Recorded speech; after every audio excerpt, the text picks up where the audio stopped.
வணக்கம்.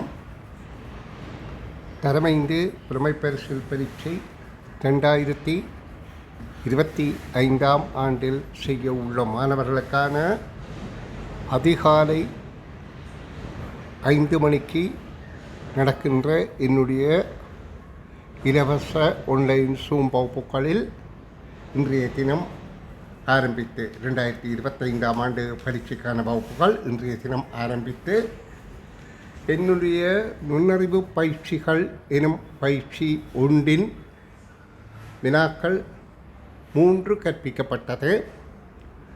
கற்பிப்பது மாத்திரமல்லாமல் அந்த வினாக்களுக்கு விடை காணும் விளக்கங்கள் மாணவர்களுக்கு புரிந்து அவர்கள் சுயமாக வெளிப்படுத்தும் வகையில் அவைகளை வழிநடத்தும் நோக்கில் நான் இன்று ஒரு மாணவனை எல்லா மாணவர்களிடமும் கோரிக்கை விடுத்திருந்தேன். உங்களால் முடிந்தளவிலே நீங்கள் காணொளி செய்து அனுப்புங்கள். ஏனென்றால் ஆசிரியர் தன்னுடைய திறமையை காட்டுவதல்ல திறமை, அவர் கற்பிப்பதன் மூலம் மாணவர் புரிந்து அதை திறமையாக வெளிப்படுத்தும் போது ஆசிரியரும் பூர்ண திருப்தி அடைந்து மாணவரும் உற்சாகப்பட்டு மற்றோரும் அவ்வழியை பின்பற்றுவதற்கு ஒரு வழிகாட்டியாக திகழலாம் என்ற முறையில் நான் கோரிக்கை விடுத்திருந்தேன்.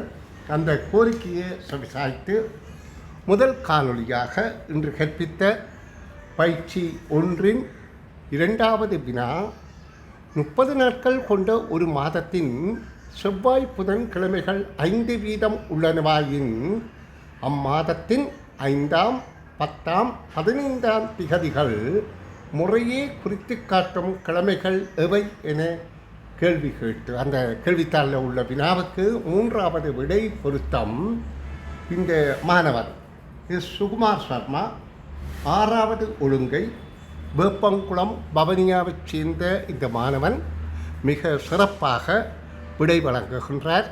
அதனை கேட்டு மற்ற பிள்ளைகளும் இந்த வழியிலே பின்பற்றுமாறு அன்போடு கேட்டுக்கொண்டு அம்மாணவனின் உரையை வழங்குகின்றேன். வணக்கம் சார்.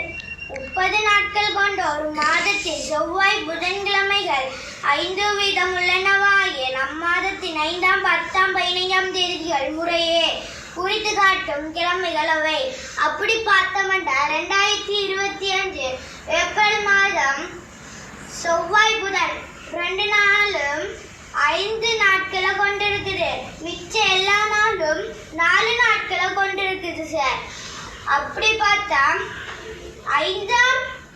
5ஆம் தேதி சனிக்கிழமை, 10ஆம் தேதி வியாழக்கிழமை, 15ஆம் தேதி செவ்வாய்க்கிழமை. விட 3வது, ஏனென்றால் சனி வியாழன் செவ்வாய் இதுதான் விட 3வது விட சார். நன்றி.